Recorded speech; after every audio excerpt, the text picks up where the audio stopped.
Debido a las recientes intervenciones dentro de la historia de personajes como Rox D. Shebeck, Goldie Roger o Monkey D. Garp, ha habido una creciente ola de fanatismo hacia estos personajes pertenecientes a esa era de piratas legendarios. Sin embargo, como consecuencia negativa, dentro del fandom de One Piece también ha crecido el apoyo hacia la postura de que muchos personajes de la era sucesora a esta última son o serán unos vendehumo. Esto en parte porque, a diferencia de las leyendas, estos no tienen tantas intervenciones interesantes o demostraciones de poder tan épicas y chingonas. Y esto, señoras y señores, me llevó a traerles este video, en donde hablaremos acerca de qué tan cierto es que la generación sucesora, es decir, la de Shanks el pelirrojo, está llena de vendehumos. ¿Es Dracul Mihawk el fraude más grande de todo One Piece? ¿Por qué Monkey D. Dragon no ha tenido tantas intervenciones como su padre Garp en la historia? ¿Y es malo para One Piece que Shanks haya superado a Roger en cuanto a poder? Descubre todo esto y más ya mismo, así que no le demos más vueltas a esta intro y empecemos. Y bueno, como el concepto del video está bastante claro, creo que es oportuno comenzar hablando del punto referencial comparativo que a veces se tiene para decir que la generación de Shanks es una de vendehumos. En pocas palabras, hablemos de la primera generación que se nos viene a la mente para decir que estos tipos no son tan poderosos como ellos. Y como no podría ser de otra manera, esta no es otra que la generación de piratas legendarios que participaron en el incidente de God Valley, es decir, la generación de Roger y Shebeck. A día de hoy estamos justamente viendo cómo a través de un flashback estos personajes cada vez escalan más dentro de los niveles de poder general de la obra, y esto naturalmente hace que se vean más épicos que muchos otros que aún no han participado en la historia. Es decir, que ahora que estamos viendo a Roger y a Shebeck dándose machetazos a niveles intergalácticos, es normal que estos se vean abismalmente más poderosos que otros personajes de los cuales no hemos visto nada en este aspecto recientemente, como no podrían ser los típicos Shanks o Mihawk. O mismamente, hace no mucho se dio el caso de que muchas personas hablaron mal de Monkey D. Dragon debido a que su participación en dicho incidente no destacó tanto como los que tuvieron tipos como su padre, o el novio de su padre, o el novio del novio de su padre. Y esto, señoras y señores, me parece un poco feo, ya que el Dragon de aquel entonces apenas tenía 17 años, mientras que todos estos personajes, como les mencioné, si no estaban en sus respectivos pics de poder, estaban bastante próximos a llegar a ello, por lo que no tiene sentido esa comparación. Es como decir que en comparación con otros tipos como Shirohige, Marco el Fénix o los almirantes de la marina, Luffy no hizo prácticamente nada en Marineford. Y sí, estamos hablando de un tipo que recién estaba empezando su travesía enfrentándose en un conflicto en donde participaban piratas y marines sumamente poderosos. De hecho, Luffy tenía la misma edad que su padre cuando ambos participaron en Marineford y God Valley respectivamente, por lo que si no se critica que Luffy no haya podido hacer mucho en ese respectivo conflicto, tampoco se debería hacer lo mismo con Dragon. Oye, momento, estoy trabajando en algo aquí, así ¡No que veo nada! ¡No estás haciendo nada! Pero bueno, volviendo al tema, a día de hoy mucha gente que es más fan de la generación de Roger que de la generación de Shanks intenta buscar cualquier excusa para enaltecer a la primera por sobre la segunda. Ojo, no digo que todo el mundo lo haga, pero sí que existe un sector dentro del fandom que constantemente lo intenta, a pesar de que sin darse cuenta es algo bastante nocivo para la obra por una cosa muy importante que mencionaré más adelante en el video. Por otro lado, es normal que justo ahorita que estemos en God Valley parezca que la antigua generación brille muchísimo más que la otra. Sin embargo, esto se debe a que nos encontramos en un punto de la historia en donde el autor debe hacer esto. Si hay algún momento en donde Shebeck, Roger o Garp deben brillar, ese es ahora, por lo que no veo lógico que Oda busque minimizar esto enalteciéndonos también a tipos como, no sé, Mihawk o Akainu, cuando no tienen absolutamente nada que ver con todo lo que está ocurriendo en God Valley. Dicho sea de paso, también es bueno comprender que, así como la generación de Roger actualmente está teniendo su momento de brillar, hay que tener presente que lo mismo ocurrirá con sus sucesores, es decir, va a llegar un momento en donde nos tocará ver lo poderosos que son Shanks o Dragon, y seguramente estos serán iguales de fuertes que sus predecesores, por lo que no se vale decir cuando eso ocurra que se están rompiendo las escalas de poder, ya que esas mismas escalas en todo caso las habrían roto primero los tipos como Shebeck. Y hablando de Shebeck, con su introducción en la trama a través de este flashback nos quedó bien en claro que dentro de las escalas de poder debía sí o sí existir el nivel de poder conocido como el de Rey Pirata. De esto he hablado un montón de veces en el canal, pero en resumidas cuentas con ello se refiere a la escala en donde se encuentran los personajes que superaron el nivel de los Yonkou. Ahí podemos encontrar, como ya dije antes, a tipos como Shebeck, que en God Valley fue capaz de one-shotear de un rodillazo a la que seguramente fue la Big Mom más cercana que deberíamos de estar en su prime de poder. Bien, es cierto que este Shebeck estaba potenciado por los poderes de un Domi Reversi de Imu, pero nadie puede negar que con su fuerza base este podría haber hecho lo mismo pero con una técnica poderosa, ya que recordemos, lo hizo con un rodillazo nomás. Por otro lado, aquí también deben estar tipos como Goldie Roger, quien por mera lógica, al ser considerado como el rival de Shebeck de aquel entonces, debería estar en esta escala también junto con Monkey D. Garp, que sabemos que tenía un nivel semejante al suyo. Ahora bien, entendiendo que esta escala existe, es momento de preguntarse, ¿serían los personajes de la siguiente era capaces de escalar hasta ese punto? Esa, detective, es la pregunta correcta.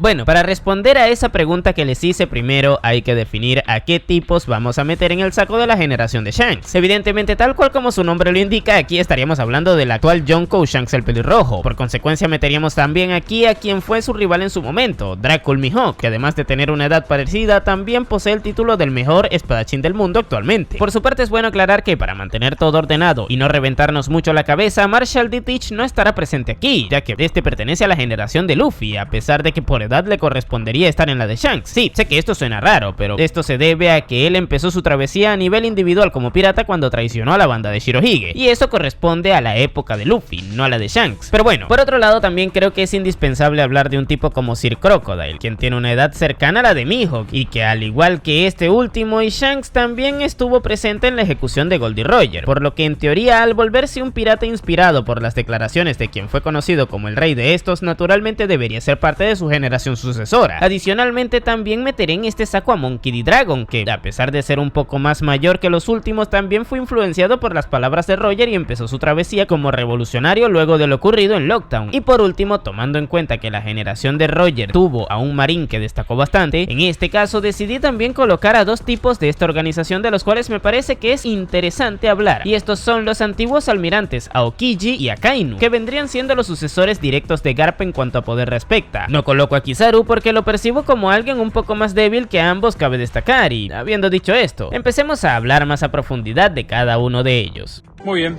Bueno, volvemos. dale.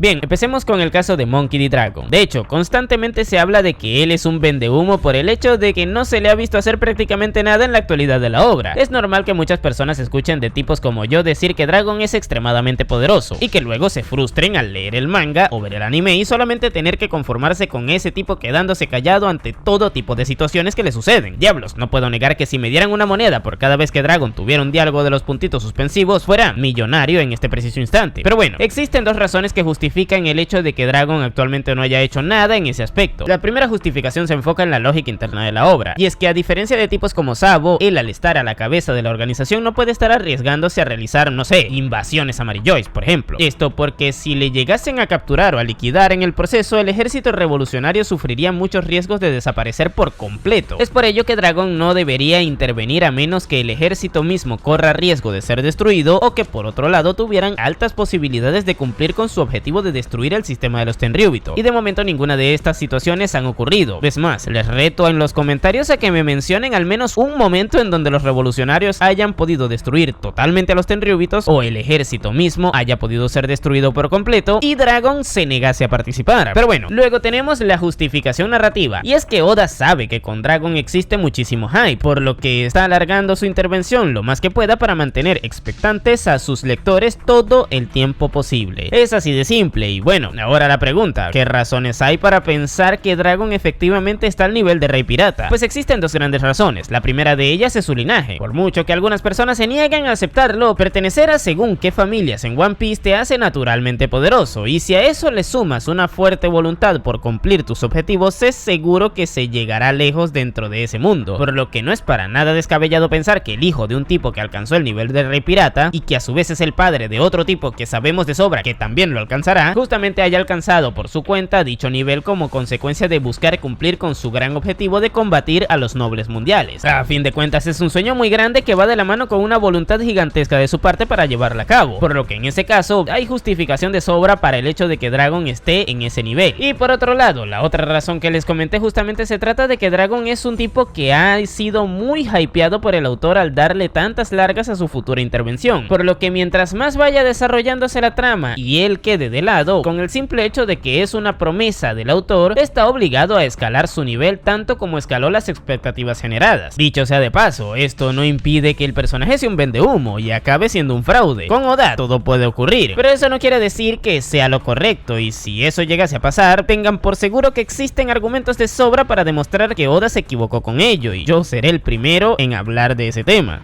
Miren el tamaño de esos huevos.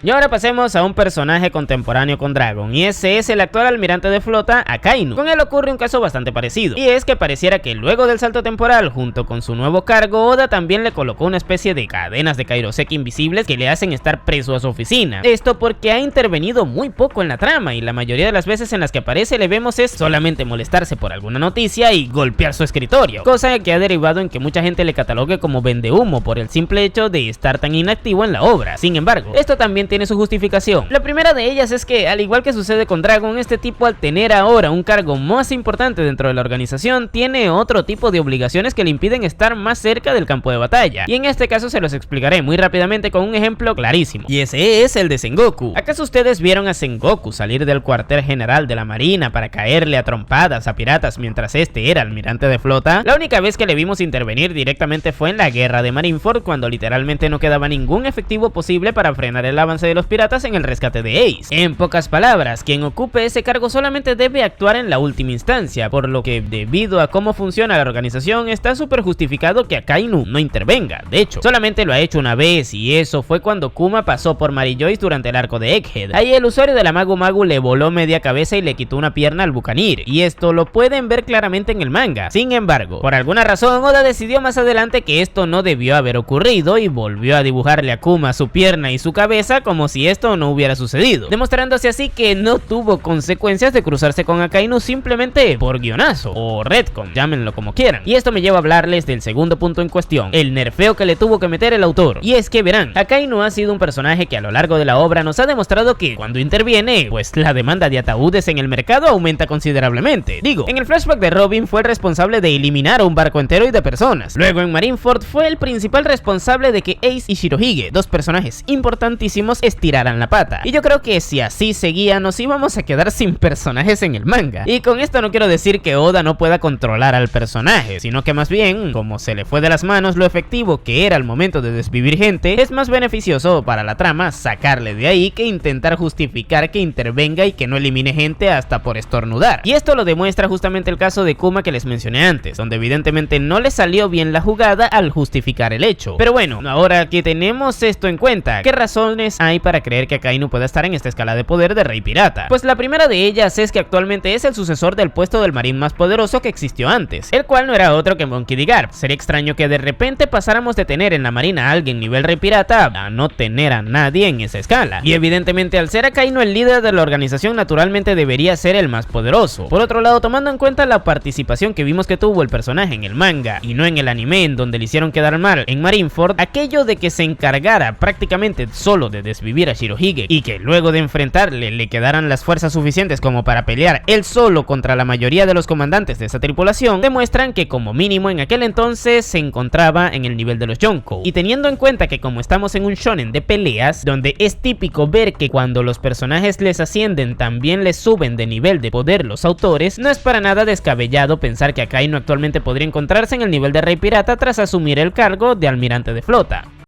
Increíble.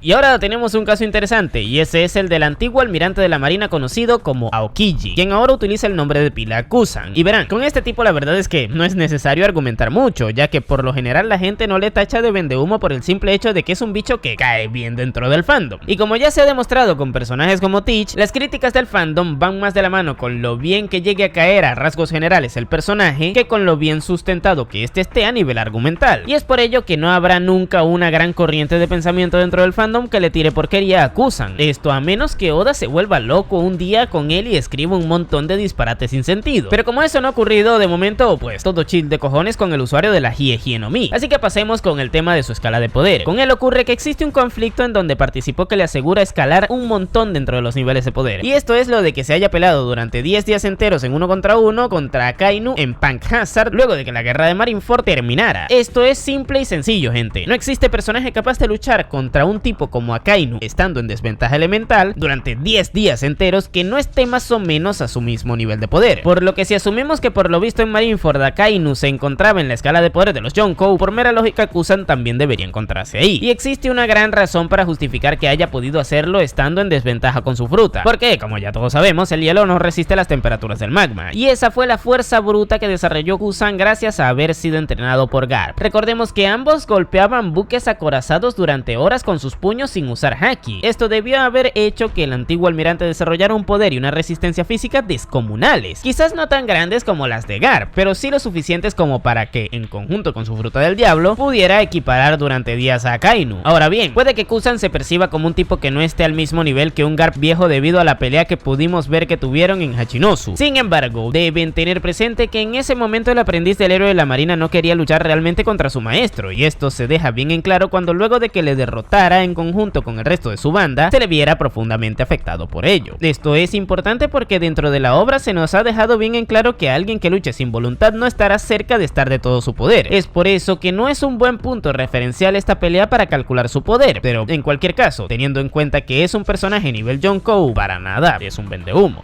Mamahuevo caído. ¡Cállame! ¡Siga tu madre! Seré otro que está atrapado por las cadenas de la sociedad y manipulado por los algoritmos. ¡Mamahuevo tú! ¡Mamahuevo!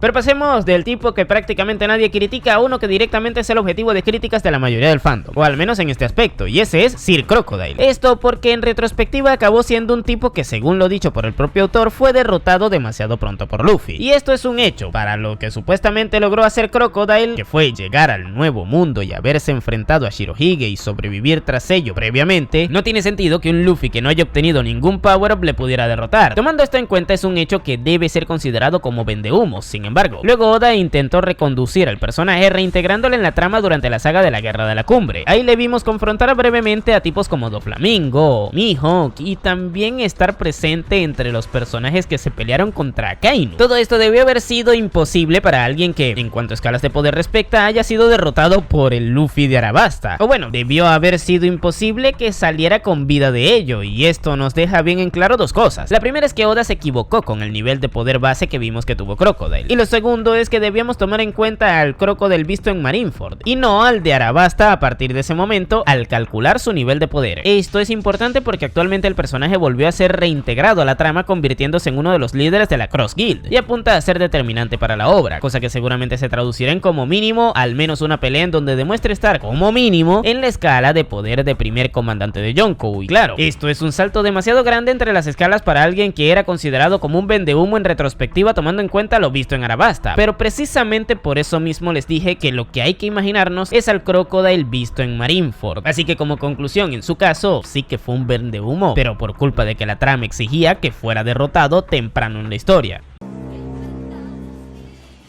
No, esto ya es demasiado.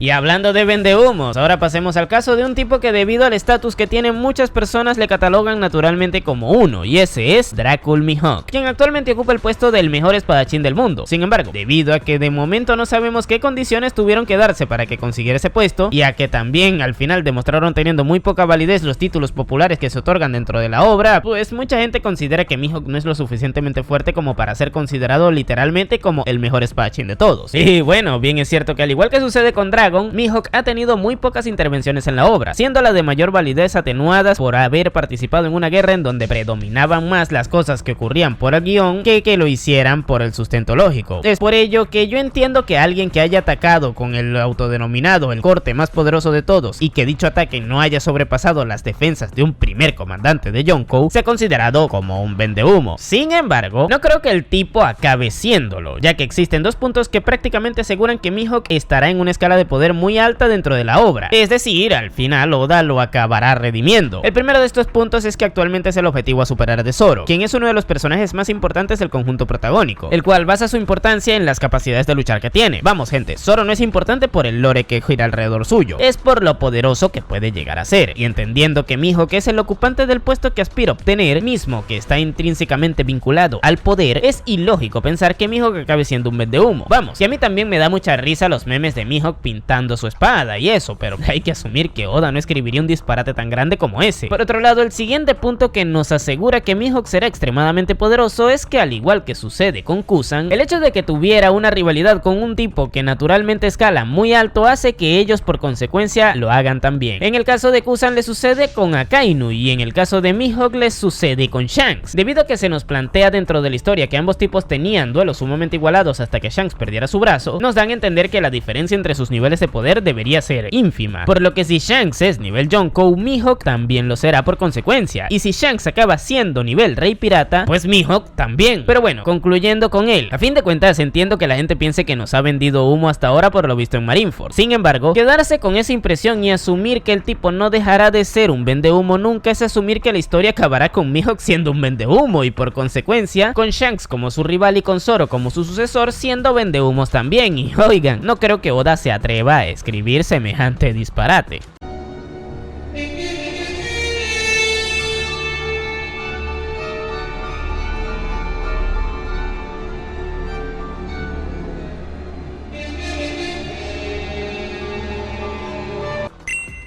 Pero como no podría ser de otra manera, es momento de hablar de Shanks. Y verán, con él sucede que existen muchas personas dentro del fandom que se creen que para Shanks es imposible que haya podido alcanzar o superar el nivel de poder que consiguió tener su pick Goldie Roger. Esto por lo general lo dicen las personas fans de los personajes de la antigua era. Sin embargo, yo personalmente considero que si existe alguien que haya podido ser capaz de igualarlos, no es otro que Shanks. Esto debido a que agrupa un conjunto de factores que hacen que naturalmente haya podido superar a sus predecesores. El primero de ellos es haber recibido un buen entrenamiento desde bien temprano en su vida. Esto es un hecho que ocurrió ya que recordemos que prácticamente estuvo navegando toda su juventud con los piratas de Roger, los cuales no se caracterizaban por ser una tripulación que se alejara de los conflictos. De hecho, a Shanks le hemos visto luchar desde bien joven ahí, y si logró sobrevivir a todo ello es porque naturalmente aprendió a estar constantemente expuesto a estos peligros. Bien es cierto que Roger quizás nunca le haya enseñado sus técnicas, pero es que tampoco necesitó que lo hiciera para que pudiera replicar su tan característico Kamusari, cosa que da pie a que hablemos del siguiente punto, y ese es el de que Shanks es un prodigio en combate, ya que ningún otro tripulante de Roger pudo emular esa técnica, y él sí. Vamos, que si tipos experimentados como Silvers Rayleigh y Scopper Gavan no pudieron, es porque ese muchacho desde siempre tuvo algo especial que ellos no. Pero es que además de ser un prodigio al momento de aprender, también es que tiene los genes de su lado, ya que pertenece a la familia de los Figarland, y esta es una de las familias más importantes de One Piece por ser una de las gobernantes originales del siglo vacío, cosa que se traduce en poder heredado, mismo que Shanks, a diferencia de la mayoría de los Tenryubito, logró explotar también al emprender su camino en la piratería y tener de rival a Mihawk. Gracias a ello pudo tomar todas las bases con las que salió de la banda de Roger y desarrollarlas hasta hacer que sus duelos fueran mundialmente conocidos. Como si esto no fuera poco, Shanks luego sirvió como objetivo a superar del propio protagonista, quien tiene mucha más alta la figura de Shanks que la de Roger. Vamos, que en cuanto a logros, Luffy sí quiere alcanzar lo mismo que alcanzó Roger, pero en cuanto a poder, él fue bien claro en a quién quiere superar, y ese es a Shanks. Por todo esto considero que tiene mucho sentido que como mínimo haya alcanzado a su antiguo capitán, y eso evidentemente le haría a alguien que para nada vendió humo en la obra. Excitante. Pero bueno muchachos, como conclusión a toda esta cuestión les puedo decir que sí, efectivamente por algunos casos puntuales puede que la generación de Shanks sea percibida como una repleta de vendehumos. Sin embargo, no considero que la mayoría de las razones sean por motivos correctos, y es que mucha gente critica a los personajes por lo que ellos quieren ver de estos, y no por lo que estos deberían o no mostrar en según qué momentos. Adicionalmente también existe mucha gente que está totalmente cerrada a ver como posibilidad que la generación sucesora a la de Roger pudieran igualarles, y esto me parece que no está bien, ya que debemos comprender que una forma bastante común de mantener a la gente enganchada en los shonens es a través del hype generado, y no hay nada que hypee menos que el hecho de tener que ver cómo personajes en teoría más débiles que los que hayamos visto antes tengan que demostrar sus cosas. Vamos, que actualmente ya estamos viendo lo poderosos que fueron tipos como Roger, Garp o Shebek, y naturalmente esto debería ir escalando a más, por lo que como mínimo la siguiente generación en demostrar de qué están hechos, que justamente es la escala de Shanks deberá como mínimo estar igualada para que así la gente no se decepcione. Y es que verán, según hemos ido viendo con el pasar de los arcos, las escalas de poder de los personajes que han ido interviniendo en la trama han ido aumentando en todo el post-timeskip de forma progresiva. Por ejemplo, en Dressrosa vimos a Doflamingo luchar, pero posteriormente un par de arcos más adelante intervinieron Katakuri y Big Mom, dos personajes que individualmente eran más poderosos que él, y en el arco siguiente justamente se derrotó a Big Mom y a Kaido, oficializándose así que la trama se estableció en la escala de poder de los Yonko, cuando inicialmente con Doflamingo estábamos bastante lejos de ahí. Ahora en el buff estamos viendo a personajes en la escala de poder de Rey Pirata, y estos están actuando en God Valley. Esto evidentemente es un indicio de que ya dejaremos pronto la escala de poder Yonko atrás, y más adelante nos estableceremos en esa que es la siguiente, por lo que seguramente muchos de estos personajes que aún faltan por demostrar su poder y que siguen en activo en la actualidad estarán dentro de esa escala, y esto justamente va de la mano con el hype que Oda se ha encargado de construir a lo largo de toda la obra. Así que gente, creer que la obra se estancará con Roger y Shebex siendo la cúspide del poder alcanzable es evidentemente un error. Las nuevas generaciones tienden a superar a las anteriores, y si Luffy tiene que aspirar a igualar a Imu para derrotarle, quien evidentemente está por encima de absolutamente todos, no es descabellado pensar que los de la generación de Shanks hayan igualado a la de su generación anterior, como mínimo. Y bueno gente, este fue todo el video, déjenme en los comentarios qué les pareció. Yo por mi parte les dejaré por aquí otro que hice en donde hablé de los 10 personajes más importantes de toda la historia de One Piece. Y ahora sí, sin nada más que decir, tú puedes llamarme Napo y nos vemos en el siguiente video.